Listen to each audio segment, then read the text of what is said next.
Welcome in, Warchant TV, warchant.com. I'm Jeff, that's Ira. We're at the ACC Kickoff still, and we've got all kinds of information for you. Jordan Travis was here this morning, Kalen DeLoach, Jared Verse, Mike Norvell.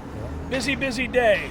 A lot of content. Be looking at it. We got it coming for you on YouTube as well as warchant.com. You probably got 7 more articles to write. We got plenty. Already on the site. We got a story about Jared Verse. We've got a story about Mike Norvell talking about different topics.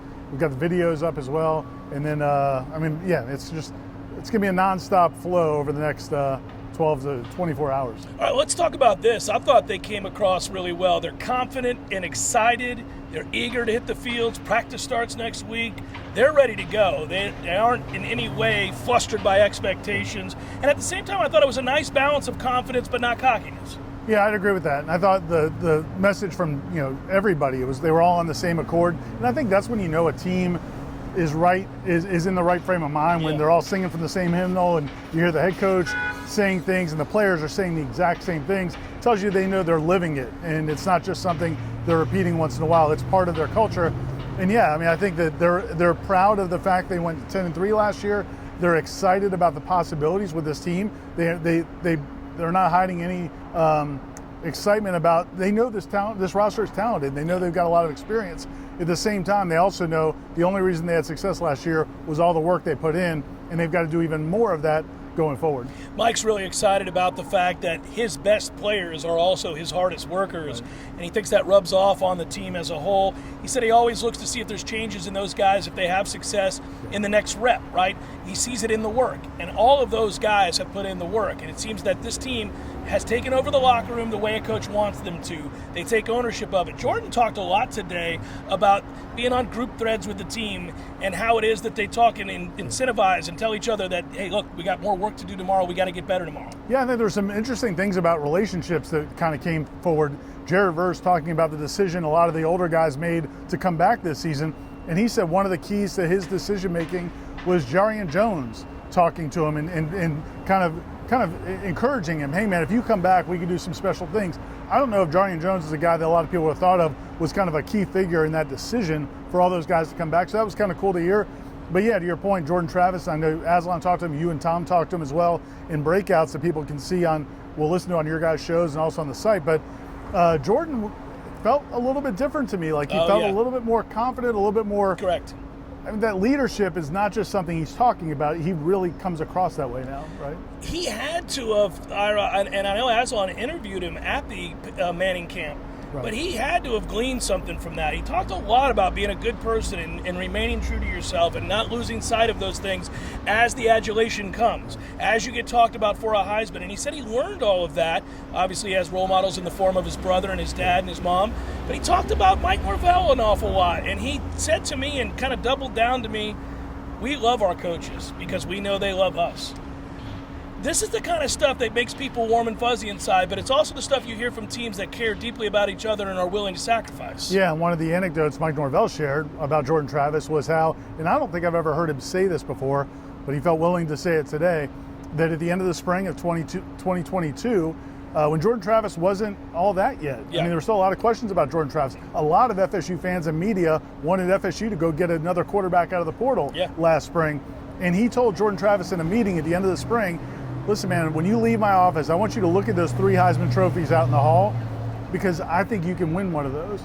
And I think that meant a lot to Jordan for his head coach to say that at a time when, Jordan had shown a lot of ability and talent, but that might have seemed ludicrous, but I think it was probably good for Jordan Travis to hear his head coach believes in that. Yeah, because he had doubters all throughout. He obviously had them at Louisville. He transferred in. He had them here. He was constantly in a battle for the job. Certainly, I was not sure he was going to be the guy and said as much, and many people were like me in that way in the fan base and in the media. He now knows he's the guy, and he carries himself that way, to your point. Right. He carries himself with an air of confidence and belief, but he's also humbled.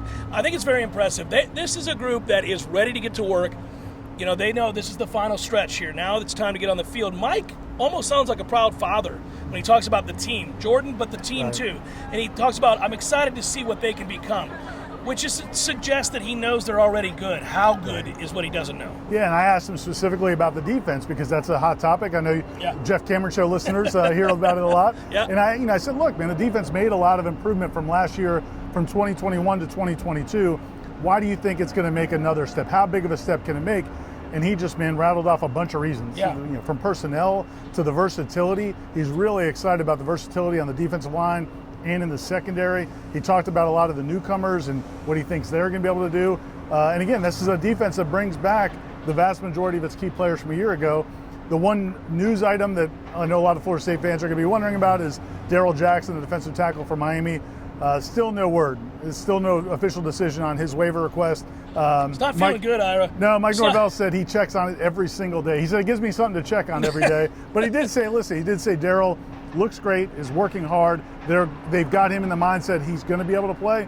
And you and I talked about before, guys have gotten cleared as late as in camp. Yeah, last second. It can happen. It can happen, but I get it from the fan base. They're starting to get a little bit nervous. And I think Mike is getting a little nervous there because he could be a key cog to what they're trying to do in the middle there. He can be a giant if he wants to be. So we'll see. Those questions have to be answered. There's some battles in spring that we're going to be watching. In the fall camp that we're going to be watching. I'm so pumped for all of this. This has been one of the better ACC kickoffs for this group, for this Florida State team. It's the first time they kind of come through to the other side, I think. Yeah, no, I think there's no question. And you see it in terms of just the relationships. You can hear them talking about the relationships. Another cool moment, Tom tweeted about it. If you're on Twitter or X, you can find the tweet from Tom Lang on the Warchant account. While we were interviewing Jared Verse, Jordan Travis comes behind us and he's FaceTiming with Trey Benson, who's back in Tallahassee. And he's FaceTiming Jared doing an interview. Just cool, man. Like, you can tell that chemistry is, again, I don't think it's something you can fake. I think it's genuine. And it sounds like the newcomers have bought right in, man. Like, they cannot talk highly enough about Keon Coleman and Destin Hill and all these newcomers. Those guys, I asked, how do you continue to foster that? I asked that question to Jordan Travis and Mike Norvell, and both said, well, first of all, the standard's the standard. It doesn't change just because somebody comes in. And oh, by the way, when we're talking to those people, either as recruits or transfer portal players, we tell them that. We say, well, this is what's going to happen. Either you do that or you can't come here, and maybe you don't want to come here. He said, Florida State's not for everybody. If you don't want to do this, you can't come here. So they've laid the standard. Yeah, and one other cool thing he mentioned along those lines is that when Keon Coleman came on his official visit this summer, they figured a lot of schools would use Johnny Wilson to recruit against Florida State. Yeah. Look, they already have their big wide receiver. They already have their WR1. But instead, they made Johnny Wilson Keon Coleman's host for that recruiting visit and basically said, you guys need each other. You're going to make each other better. That's correct. And the fact that Keon liked that and embraced it and decided to come to Florida State is another good sign. So they've embraced work. They're excited to hit the fields. They'll do that next week. In the interim, we've got stories galore, video galore. We've got the podcast, the radio show. We've got everything you need here. One-stop shop at warchant.com. Like and subscribe, and that way you'll know when another one of these videos pops up. Another great story on Florida State football as we get set to start the season.